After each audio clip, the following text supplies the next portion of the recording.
Normally یہ دیکھا گیا کہ حاجی بیگ خریدنے میں غلطی کر جاتے ہیں. اچھا, بیگ آج کل ایک بڑی سہولت آ گئی ہے کہ یہ جو بیگ ہیں یہ ٹائر والے ٹرالی بیگ جو کہلاتے ہیں. آپ ٹرالی والے بیگ لیجئے, اس طرح کے بیگ آپ لیجئے, یہ 4 ٹائر ٹرالی بیگ کہلاتے ہیں. تھوڑا سا مہنگا ہوتا ہے لیکن آپ کی جان چھوٹ جائے گی. اب دیکھیں اس بیگ کے اندر یہ چاروں ٹائر چل رہے ہیں. اب مجھے اگر بیگ وزنی ہے تو آپ نے دیکھا ہوگا کچھ لوگ یوں اٹھا رہے ہوتے ہیں, ٹھیک ہے نا. اب یوں چلنے میں آپ کو تکلیف یہ ہوگی کہ جتنا وزنی ہے یہ وزن آپ کے ہاتھ پہ آ رہا ہے, اور آپ نے دیکھا ہوگا کچھ لوگ جھک جاتے ہیں. لیکن اگر یہ ٹائر 4 ٹائر ہے تو اب مجھے جھکنا نہیں ہے, جیسے میں چل رہا ہوں میرے ساتھ یہ بیگ بھی چل رہا ہے. اچھا, اسی لائن میں بھی چل رہا ہوں میں, تو بیگ اگر 4 ٹائر, اس میں بڑے بھی آتے ہیں اس میں چھوٹے بھی آتے ہیں, تو یہ بیگ آپ لے لیں, یہ آپ کو بہت کام دے گا. آپ اللہ نے چاہ دعا دیں گے. اور بیگ میں کنجوسی نہ کریں, بیگ خریدنے میں کنجوسی نہ کریں. کچھ اسلامی بھائی کمزور بیگ لیتے ہیں. اب بیگ کیسا لینا ہے, آپ سمجھے مجھے ایسا بیگ لینا ہے کہ میں اس کو فل کر دوں تو یہ فل ہونے کے بعد 12 بار اٹھا کر پھینکا جائے تو یہ بیگ زندہ رہے گا. ویسا بیگ لیں, کیونکہ یہ آپ کے سامنے نہیں پھینکا جاتا, لیکن یہ اس کے پیچھے جو اس بیگ کا حال ہوتا ہے نا آپ کے پیچھے, کہ جب یہ آپ فلائٹ کے لیے بیلٹ پہ ڈال دیتے ہیں اس کے بعد ایک بار اٹھا کر وہ ٹرالی میں پھینکا جاتا ہے, ٹرالی سے اٹھا کے جہاز میں, جہاز سے نکالتے وقت پتہ نہیں کدھر کدھر, کیونکہ جو حاجی معلم کے ساتھ جائیں گے ان کا بیگ تو بس پہ بھی جائے گا, تو بس کی چھت سے بھی پھینکا جائے گا.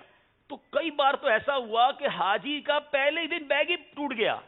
اب اس کی آزمائش پہلے دن سے شروع ہو گئی. اب جس کے بیگ کا ٹائر ٹوٹ گیا, زپ ٹوٹ گئی, ہینڈل ٹوٹ گیا. اچھا, یہ ٹرالی والے بیگ تو بہت کم لوگ لیتے ہیں. وہ لیتے ہیں وہ ہاتھ میں اٹھانے والا, سمجھتے ہیں اسی بڑے طاقتور ہیں. آپ بڑے طاقتور ہیں لیکن آپ 5-10 کلو کا بیگ 5 منٹ کے لیے تو اٹھا لیں گے, لیکن یہ 10-15 کلو کا بیگ جب آپ کو کہا جائے کہ 5 کلومیٹر لے کے چلو تو پھر آپ کو یہ 2 کلو بھی بڑا بھاری لگے گا. تو ہاتھ میں اٹھانے والا, کاندھے پہ اٹھانے والا بیگ نہ لیجئے, آپ ٹرالی والا بیگ لیں, اور بہترین ٹرالی والا بیگ لیں. یہ اللہ نے چاہ پھر مدینے بھی تو جانا ہے نا انشاءاللہ. آپ اس نیت سے لیں کہ انشاءاللہ ایسے بیگ کو لے کر 12 بار مدینے جاؤں گا انشاءاللہ. تو آپ یہ کیوں سوچتے کہ ایک ہی سفر پر جانا ہے؟ انشاءاللہ اللہ نے چاہ اس بار حج پہ جا رہا ہوں, اتنی دعائیں کروں گا کہ اگلے بار گھر والوں کو لے کر حج پہ جاؤں گا انشاءاللہ, پھر اور بار بار مدینے جاؤں گا. تو ایسا بیگ لیں کہ انشاءاللہ یہ چلتا رہے. تو بیگ خریدنے میں احتیاط نمبر 1.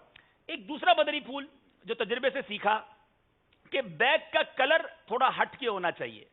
بلیک, کالا, براؤن, یہ کلر تو سب تقریباً بیگوں کے ہوتے ہیں. آپ اس سے ہٹ کے کلر لیں. اب آپ کہیں گے اس کی کیا وجہ؟ آپ دیکھیں تھوڑا سا ہٹ کے کلر ہے. میں سفر پہ جاتا ہوں, میرے پاس تقریباً بیگ الگ الگ کلرز کے ہیں. اس کی وجہ کیا ہے؟ اب جب ہوگا نا آپ جدہ ایئرپورٹ پہنچیں گے تو سینکڑوں بیگ پڑے ہوئے ہوں گے, ہو سکتا ہے ہزاروں بیگ آ رہے ہوں. اب آپ کہیں یار میرا براؤن والا یہ والا تھا یا یہ والا تھا, اب پریشان ہی رہیں گے آپ. آپ کا کلر ہی ایسا ڈرالا ہو کہ دور سے پتہ چل جائے وہ میرا بیگ ہے, آپ اٹھا کے لے آئیں گے. تو آپ کا کلر الگ ہوگا تو آپ کو اپنا بیگ پہچاننے میں بھیڑ کے اندر بھی بڑی آسانی رہے گی. دیکھیں آپ کو 30 کلو تقریباً ایئر لائن میں 30 kg الاؤ ہوتا ہے, معلوم بھی کر لیجئے گا.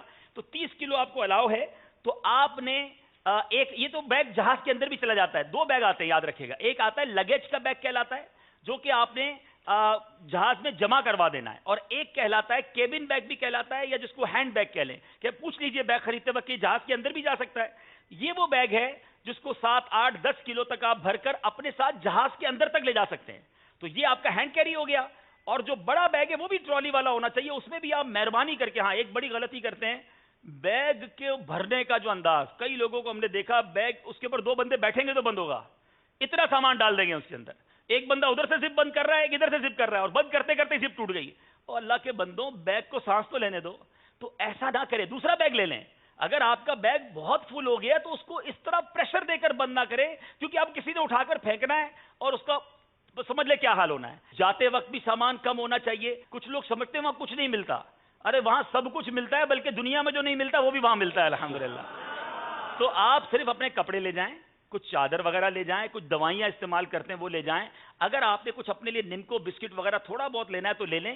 باقی اللہ کی مہربانی سے وہاں سب کچھ ملتا ہے, اور آپ اتنا کچھ لوگ بھر کے چلے جاتے ہیں کہ پھر سنبھالا نہیں جاتا, خراب بھی ہو جاتا ہے.